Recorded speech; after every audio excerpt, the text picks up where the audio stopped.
दोस्तों नमस्कार। Rules of 29 पर आपका एक बार पुनः स्वागत, अभिनंदन, आभार। दोस्तों पाकिस्तान में अब जो 2 दिन पहले 8 फरवरी गई है, 8 फरवरी के दिन आम चुनाव हुए हैं। हमारे यहाँ जिस प्रकार से लोकसभा के चुनाव होते हैं, पाकिस्तान में भी इस प्रकार के चुनाव हुए हैं, आम चुनाव।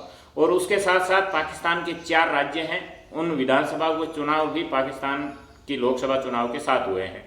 तो पाकिस्तान के इस चुनाव में लगभग पाकिस्तान की जो जनसंख्या है वो 25 करोड़ के आसपास है, और पाकिस्तान में जो वोटर हैं वो 12 करोड़ 80 लाख है, और 45% पाकिस्तान के वोटर ऐसे हैं जिसकी जो उम्र है वो 35 साल के नीचे है। यानी आधा, आप कह सकते हो कि आधी आबादी युवाओं की है। और पाकिस्तान के इस चुनाव में जो वोट प्रतिशत रहे हैं वो 50% से ही नीचे रहे, क्योंकि पाकिस्तान के इतिहास में अब तक 2 बार ही केवल ऐसा हो पाया है कि पाकिस्तान के जो वोट परसेंट है वो 50% से ऊपर गए हो। एक बार हुआ था पिछले ही चुनाव यानी 2018 में जब वोटिंग हुई थी, उस समय प्रधानमंत्री इमरान खान बने थे, तो उस समय जो पाकिस्तान का वोट प्रतिशत था वो 52 था। और उसके पहले वाले चुनाव में यानी 2013 के लोकसभा के जो चुनाव पाकिस्तान में हुए थे, नेशनल असेंबली के चुनाव, उसमें जो वोट परसेंट था वो 54 था। यानी हिस्ट्री में केवल 2 टाइम पाकिस्तान का जो वोट परसेंट है वो 50% से ऊपर गया है। पाकिस्तान में हमेशा सेना का जो दबदबा है वो सरकारों पर हमेशा रहा है। जिसको, जिस व्यक्ति को, जिस राजनेता को सरकार को बनानी है, किस राजनेता को सरकार बनानी है, ये डिसाइड वहाँ की आर्मी करती है, वहाँ की सेना करती है। और इस प्रकार के हम लगातार उदाहरण देखते आ रहे हैं।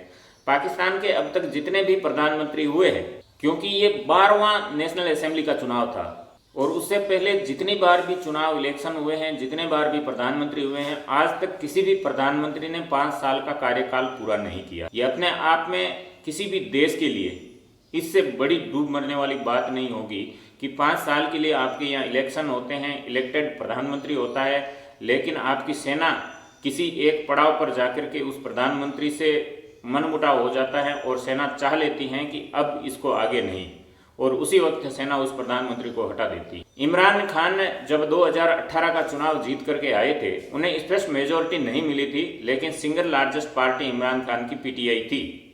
तो उस समय इमरान खान सेना के चहेते थे, सेना के लाडले थे। तो सेना ने किसी तरह से जो निर्दलीय चुनाव जीत करके आए थे, जो छोटी छोटी पार्टियां थी जो चुनाव जीत करके आई थी, जिनके 2 एमएनए थे, जिनके 4 एमएनए थे, इस प्रकार की जो पार्टियां थी, उन पर सेना की ओर से दबाव बनाया गया कि आप असेंबली में इमरान खान के साथ खड़े रहिए, इमरान खान का सपोर्ट करिए। और सेना के ही बलबूते पर इमरान खान प्रधानमंत्री पद तक पहुंचे थे।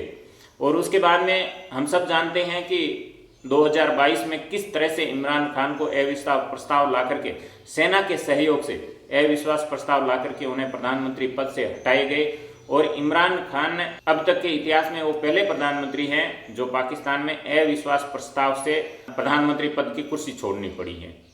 बाकी जितने भी प्रधानमंत्री पाकिस्तान में हटे हैं, या तो उन पर भ्रष्टाचार के आरोप लगे हैं, या फिर देशद्रोह के आरोप उन पर लगे हैं, या फिर सेना ने चाहा है कि यह प्रधानमंत्री आगे कंटिन्यू नहीं कर सकता, इसलिए उन्हें हटाया गया है। अविश्वास प्रस्ताव से हटने वाले इमरान खान पाकिस्तान के पहले प्रधानमंत्री थे।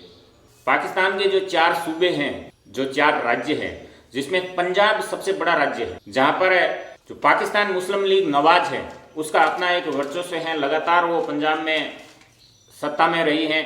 जो नवाज शरीफ के भाई हैं, शहबाज शरीफ, वो अब इमरान खान के हटने के बाद में वो पाकिस्तान के प्रधानमंत्री भी रहे, वो लगातार वहाँ से मुख्यमंत्री रहे हैं। और इस बार भी पंजाब असेंबली में जो PMNN है वो लगातार बढ़त बनाए हुए हैं, वो सरकार बनाने की स्थिति में है।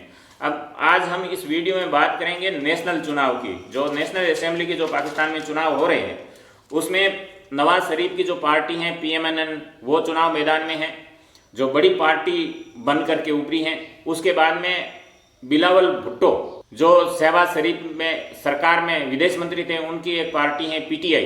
बिलावल भुट्टो पूर्व प्रधानमंत्री बेनजीर भुट्टो और पूर्व राष्ट्रपति आसिफ अली जरदारी के बेटे हैं। दोस्तों इस चुनाव में जब पाकिस्तान के पूर्व प्रधानमंत्री इमरान खान पर, जिन्हें अविश्वास प्रस्ताव के बाद में प्रधानमंत्री का पद छोड़ना पड़ा, प्रधानमंत्री की कुर्सी छोड़नी पड़ी, उसके बाद में तमाम तरह के जो मुकदमे हैं इमरान खान पर लगाए गए। इमरान खान पर लगभग 100 से ज्यादा मुकदमे शहबाज सरकार ने फाइल किए थे। और उनमें से 4 मुकदमे ऐसे हैं जिन 4 मामलों में इमरान खान को सजा हो चुकी है, वो सजा याफ्ता कैदी है। और इसकी वजह से इमरान खान इस चुनाव में पार्टिसिपेट नहीं कर सकते थे, चुनाव नहीं लड़ सकते थे। यहाँ तक कि चुनाव आयोग ने इमरान खान की जो पार्टी है पीटीआई, उसका जो रजिस्ट्रेशन था वो भी निरस्त कर दिया और इनका जो चुनाव चिन्ह था बेट बल्ला, उसको भी इन्होंने जब्त कर लिया। तो अब स्थिति इमरान खान की जो पार्टी के सामने सबसे बड़ी ये थी कि चुनाव आखिर लड़ा कैसे जाए, क्योंकि पार्टी का एक वोट बैंक होते हैं, पार्टी के कार्यकर्ता होते हैं, पार्टी के सिंबल होता है। क्योंकि इमरान खान की ये जो पार्टी है 1995 में इमरान खान ने पार्टी बनाई थी पीटीआई, 2018 में ये पार्टी जाकर के सरकार में आई। तो इस बार जो चुनाव परिणाम निकल करके आ रहे हैं वो पाकिस्तान के हिस्ट्री में ऐसा पहली बार हो रहा है कि निर्दलीय जो भी प्रत्याशी हैं वो बढ़त बनाए हुए हैं, वो सबसे बड़ी पार्टी बन करके उभरे हैं। क्योंकि पाकिस्तान जो नेशनल असेंबली की कुल सीटें हैं वो 366 सीटें हैं और जिसमें चुनाव जो हो रहे हैं वो 265 पर चुनाव हो रहे हैं। वैसे होते 266 सीटों पर चुनाव है, लेकिन एक सीट पर पीटीआई के समर्थित उम्मीदवार की गोली मार करके हत्या कर दी जाती, इसलिए 265 सीटों पर चुनाव हो रहे हैं। जिसमें जो इमरान खान के समर्थित उम्मीदवार हैं, जो इंडिपेंडेंट उम्मीदवार हैं, निर्दलीय उम्मीदवार हैं, वो 100 सीटों पर जीत करके सबसे बड़े दल के रूप में उभरे हैं। और नवाज शरीफ की जो पार्टी है वो अब तक 73 सीटों पर उनके जो प्रत्याशी हैं वो जीते हैं। 54 सीटों पर भुट्टो की पार्टी के प्रत्याशी जीते हैं और 28 सीटों पर जो निर्दलीय हैं वो जीत करके नेशनल असेंबली पहुंचे हैं और बाकी के चुनाव जो नतीजे हैं वो अब तक डिक्लेयर नहीं हुए हैं। तो दोस्तों इस प्रकार की ये जो स्थिति है, एक बार ऐसा लग रहा था कि इमरान खान के जो समर्थित प्रत्याशी हैं, जो निर्दलीय लगातार चुनाव जीत रहे थे, तो ऐसा लग रहा था कि इमरान खान के जो प्रत्याशी हैं, जो निर्दलीय के तौर पर चुनाव मैदान में हैं, वो जीत रहे हैं और उनकी सरकार बन सकती है। लेकिन अचानक से ही सेना हरकत में आती है। जैसे ही चुनाव खत्म हो जाता है, ठीक उसके बाद में मतगणना उसी दिन स्टार्ट कर दी जाती है। लेकिन इस चुनाव में ठीक उल्टा होता है, मतगणना को लगभग 10 घंटे के लिए रोक दिया जाता है और 10 घंटे बाद में दोबारा मतगणना स्टार्ट की जाती है। और पीटीआई के जो उम्मीदवार थे, निर्दलीय जो उम्मीदवार थे, पीटीआई समर्थित जो उम्मीदवार थे, वो चुनाव आयोग पर घपले का आरोप लगाते हैं, वो सेना पर बड़ा आरोप लगाते हैं कि सेना इन चुनावों में इंटरफेयर कर रही है। सेना चाहती है कि नवाज शरीफ इस देश के प्रधानमंत्री बने, क्योंकि पाकिस्तान सेना का भी कुछ कहा नहीं जा सकता है। तो कभी सेना किसके पक्ष में हो जाती है, कभी सेना किसके पक्ष में हो जाती है। नवाज शरीफ को एक बार देश छोड़ने की नौबत आ गई थी जब इमरान खान प्रधानमंत्री बने थे। नवाज शरीफ अपने देश को छोड़ करके लंदन चले गए थे। फिर इमरान खान को अविश्वास प्रस्ताव के जरिए सेना के सहयोग से प्रधानमंत्री पद से हटाया जाता है और चुनाव से कुछ महीने पहले नवाज शरीफ को लंदन से पाकिस्तान बुलाया जाता है और नवाज शरीफ पर पहले के जितने भी मुकदमे थे उन्हें वापस लिया जाता है, उनकी सजा निलंबित की जाती है। और अब जो स्थितियां बन करके उभर रही हैं, जो स्थितियां बन करके सामने आ रही हैं, वो कहीं ना कहीं नवाज शरीफ की पार्टी या नवाज शरीफ स्वयं प्रधानमंत्री बनने की पोजीशन में आ रहे हैं। क्योंकि हम कल देख रहे थे कि जब चुनाव की काउंटिंग चल रही थी, चुनाव आयोग की तरफ से फाइनल जो आंकड़े हैं अभी तक जारी नहीं किए गए हैं, उसके बीच में नवाज शरीफ आते हैं, वो अपनी बात रखते हैं, देश की जनता को धन्यवाद देते हैं, अपनी जीत की वो बात रखते हैं और प्रधानमंत्री की पार्टी का बनने वाला है करके इस प्रकार की वो बातें भरे मन से पूरे पाकिस्तान को संबोधित करते हुए कहते हैं कि आपने हमें मेजोरिटी दी है। लेकिन तब तक परिणाम जारी नहीं हुए थे, परिणाम फाइनल परिणाम नहीं आए थे और उस समय तक जो भी परिणाम आए थे उसमें इंडिपेंडेंट जो उम्मीदवार थे वो आगे चल रहे थे। दोस्तों अब हम बात कर रहे थे कि अगर 336 नेशनल असेंबली की सीटें हैं तो फिर 266 पर चुनाव ही क्यों हो रहे हैं, क्योंकि बाकी की जो 70 सीटें हैं वो पाकिस्तान में आरक्षित रहती हैं। यानी 70 सीटों में से 60 सीटें ऐसी होती हैं जो महिलाओं के लिए आरक्षित होती हैं और 10 सीटें ऐसी होती हैं जो अल्पसंख्यकों के लिए आरक्षित होती है। और 266 पर जो चुनाव होता है उसमें जिस पार्टी को जितनी सीटें मिलती हैं उसी अनुपात से इन 70 सीटों को बांट लिया जाता है। नेशनल असेंबली का जो कार्यकाल होता है MNM का, हम यहाँ मेंबर ऑफ पार्लियामेंट कहते हैं, वो मेंबर ऑफ नेशनल असेंबली कहते हैं, उनका जो कार्यकाल होता है वो 5 साल का होता है। 5 साल के बाद में आपको दोबारा से चुनाव मैदान में जाना पड़ता है। नेशनल असेंबली का जो कार्यकाल होता है उसको लोकसभा की तर्ज पर बीच में भी भंग किया जा सकता है।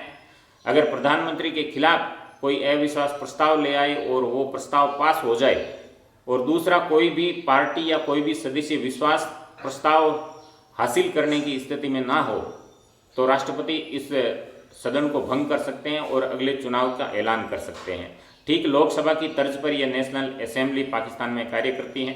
पाकिस्तान में 2 सदन होते हैं, जैसे हमारे भारत में है, एक राज्यसभा और एक लोकसभा। उसी तरह पाकिस्तान में भी नेशनल असेंबली और एक जो राज्यसभा की तर्ज पर जो सदन होता है जिसका कार्यकाल 6 साल का होता है, सेनेट कहते हैं। दोस्तों, नवाज शरीफ इससे पहले भी पाकिस्तान के 3 बार प्रधानमंत्री रह चुके हैं, लेकिन कभी भी इन्होंने अपना जो कार्यकाल है वो 5 साल का पूरा नहीं किया। पाकिस्तान के पहले बार प्रधानमंत्री नवाज शरीफ जब बने वो साल था 1990 से लेकर के 1993 तक 3 साल के लिए नवाज शरीफ पाकिस्तान के पहली बार प्रधानमंत्री रहे। उसके बाद में पाकिस्तान के अगले चुनाव 1997 के चुनाव में फिर से नवाज शरीफ पाकिस्तान के प्रधानमंत्री रहे और इस साल जो उनका कार्यकाल था वो 2 साल का रहा था। 1999 में कारगिल का युद्ध होता है और कारगिल के युद्ध में किस प्रकार से मुशर्रफ नवाज शरीफ का तख्तापलट करते हैं और कारगिल युद्ध की क्या स्थिति रहती है, कैसे कारगिल युद्ध पाकिस्तान अंजाम देता है और उसके बाद में भारत उस कारगिल युद्ध को फतेह करता है। अगर आपने कारगिल की कहानी नहीं जानी है अब तक तो डिस्क्रिप्शन में हम लिंक दे रहे हैं कारगिल के ऊपर, इस वीडियो को आप जरूर देखिएगा। इसमें पूरी कारगिल को लेकर के जो जानकारी थी वो सब दी गई है। और अगली बार जब नवाज शरीफ प्रधानमंत्री बनते हैं वो साल था 2013 का। 2013 से 2017 तक नवाज शरीफ पाकिस्तान के 3री बार प्रधानमंत्री बनते हैं। और उसके बाद में जब इमरान खान 2018 में पाकिस्तान के प्रधानमंत्री बनते हैं तो नवाज शरीफ पर तमाम तरह के भ्रष्टाचार के आरोप लगते हैं और बहुत सारी मनी लॉन्ड्रिंग को लेकर के आरोप लगते हैं। और उसके बाद में स्थिति यहाँ तक आ जाती है कि नवाज शरीफ को पाकिस्तान छोड़ना पड़ जाता है, पाकिस्तान छोड़ करके उन्हें विदेश भागना पड़ जाता है और तमाम तरह के उनके पीछे केस चलते हैं, अदालतों में सुनवाई होती है, लेकिन नवाज शरीफ वापस नहीं आते हैं। और इधर इमरान खान पूरी ताकत लगा देते हैं नवाज शरीफ को वापस लाने का, लेकिन नवाज शरीफ नहीं आते हैं। और उसके बाद में जब इमरान खान को अविश्वास प्रस्ताव के जरिए हटा दिया जाता है और सेना के ही सहयोग से नवाज शरीफ को चुनाव से ठीक पहले वापस पाकिस्तान बुलाया जाता है, क्योंकि बिना नवाज शरीफ के इमरान खान से टक्कर लेना, इमरान खान के जो समर्थित उम्मीदवार जो इंडिपेंडेंट चुनाव लड़ रहे थे उनसे टक्कर लेना संभव नहीं था। क्योंकि जिस तरह से इमरान खान को जेल में डाला और जिस तरह से इमरान खान ने सोशल मीडिया का उपयोग करके पाकिस्तान की जनता से, आम जनता से जुड़ने का जो सफल प्रयास किया, उसका ही नतीजा है कि इमरान खान के जेल में होते हुए भी, उनकी पार्टी का सिंबल ना होते हुए भी, यहाँ तक कि पार्टी का कोई नामो निशान नहीं था, केवल निर्दलीय के तौर पर उनके जो समर्थित प्रत्याशी थे वो चुनाव लड़ते हैं और सबसे बड़े दल के रूप में उभर करके वो सामने आते हैं। 100 से ज़्यादा MNA जो जिसे PTI के ही समझे जाते हैं वो चुन करके आए हैं, क्योंकि बहुमत के लिए आपको 134 सदस्य चाहिए होते हैं। और जो PPP और PMLN जो नवाज शरीफ की पार्टी है और भुट्टो की पार्टी है, ये दोनों ही एक दूसरे के धुर विरोधी इनको समझा जाता है। लेकिन जब इमरान खान को अविश्वास प्रस्ताव के जरिए प्रधानमंत्री के पद से हटाया गया था तो मजबूरी में इन दोनों पार्टियों को साथ में आना पड़ा था, क्योंकि किसी भी दूसरी पार्टी के पास बहुमत था नहीं। तो ये दोनों पार्टी जब साथ में आई तो बिलावल जो भुट्टो हैं वो शहबाज शरीफ सरकार में विदेश मंत्री थे। और जब 2024 का ये नेशनल असेंबली का चुनाव आया तो दोनों ही पार्टियों ने तय किया कि हम अलग अलग मुद्दों पर और अलग अलग चुनाव लड़ेंगे। तो अब जो पहले सरकार में साथ थे वो अब अलग अलग चुनाव लड़ रहे हैं। और जब किसी पार्टी को स्पष्ट बहुमत नहीं मिलता हुआ दिख रहा है तो ये दोनों पार्टियां एक बार पुनः साथ में आकर के पाकिस्तान में नई सरकार बना सकती हैं, क्योंकि इमरान खान को कहीं न कहीं पीछे धकेलना है, उन्हें पीछे रखना है। दोस्तों, जो ये निर्दलीय प्रत्याशी हैं, PTI पार्टी का रजिस्ट्रेशन निरस्त नहीं होता, तो ये सारे जो निर्दलीय चुनाव जीत करके नेशनल असेंबली पहुंचे, ये सब के सब PTI के टिकट पर चुनाव मैदान में होते। और इनकी जो एक लैंडस्लाइड विक्ट्री सामने निकल करके आई है, AI के जरिए पूर्व प्रधानमंत्री इमरान खान ने जेल में रहते हुए एक वीडियो जारी किया, देश को संबोधित किया, उन्होंने देश से कनेक्ट होने की कोशिश की। और इमरान खान जिस तरह का डायलॉग करते हैं अपने देश की जनता से, वो कहीं ना कहीं वो देश की जो जनता है वो उनसे जुड़ती हुई दिखती हैं, जुड़ती हुई नज़र भी आती है।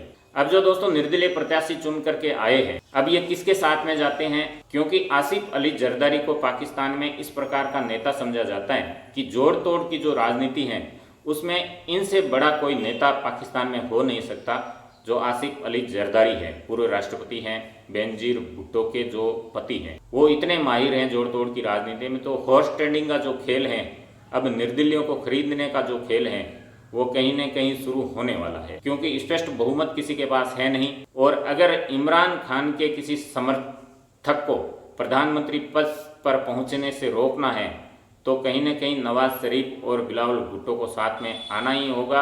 और जब ये दोनों पार्टी साथ में आ जाएगी तो इनके पास जो 134 का बहुमत है वो भी मिल जाएगा। और जो 70 सीटें जो थी उसमें, क्योंकि ये जो इमरान खान के जो समर्थक थे वो सभी निर्दलीय के तौर पर चुनाव मैदान में थे, जो उनका जो बंटवारा होगा जब, क्योंकि पार्टी के आधार पर अगर ये 100 के 100 पीटीआई के एमएनए जीत करके जाते तो एक बड़ा हिस्सा इनके पक्ष में आता उन 70 सीटों का, क्योंकि पीटीआई की अब मान्यता निरस्त हो चुकी हैं चुनाव आयोग की तरफ से, उनके पास कोई सिंबल नहीं है। तो उन अब 70 बची हुई जो सीटें हैं, जो आरक्षित सीटें हैं, उनमें से एक भी सीट इनको नहीं मिलेगी, क्योंकि ये पार्टी के तौर पर चुनाव मैदान में थे नहीं, ये निर्दलीय के तौर पर चुनाव मैदान में थे। तो अब पीएमएलएन और पीपीक्यू को वो जो बाकी 70 सीटें हैं जो आरक्षित हैं वो इन्हें मिलेगी।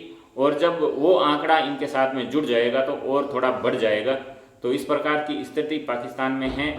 और जब लोकतंत्र स्वस्थ लोकतंत्र ना हो, लोकतंत्र सही से काम ना करता हो, उसमें फौज का इंटरफेयर हो, उस देश की क्या हालत हो सकती है, पाकिस्तान से बड़ा उदाहरण हमारे सामने नहीं हो सकता।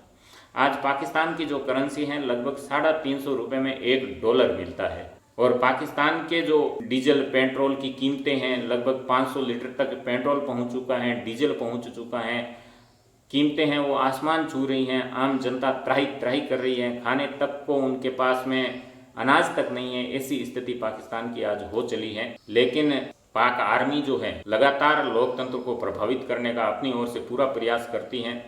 वो इस हर चुनाव में, पाकिस्तान के जितने भी चुनाव अब तक हुए हैं उसमें कहीं न कहीं सेना का जो इंटरफेयर है वो हमेशा से रहा है और बड़ा ज़बरदस्त वाला रहा है, जिसके परिणाम स्वरूप आज तक कोई भी प्रधानमंत्री 5 साल का कार्यकाल जो है पाकिस्तान में पूरा नहीं कर पाया। तो दोस्तों, ये थे पाकिस्तान चुनाव को लेकर के आंकड़े। पाकिस्तान में क्या स्थिति चल रही है, किस प्रकार के चुनाव हुए हैं, कौन आगे चल रहा है, कौन प्रधानमंत्री पद का दावेदार है, कौन प्रधानमंत्री बन सकता है, इस प्रकार की जो तमाम जानकारियाँ थी वो हमने इस वीडियो में सम्मिलित करने का प्रयास किया है। अगर आपको वीडियो अच्छा लगा है तो वीडियो को लाइक करिएगा, चैनल को सब्सक्राइब करिएगा, अपने दोस्तों के बीच में साझा करिएगा। दोस्तों, आपने अपना कीमती समय दिया उसके लिए बहुत बहुत आभार। अपनों का ख्याल रखते हुए हमसे जुड़े रहिएगा। धन्यवाद।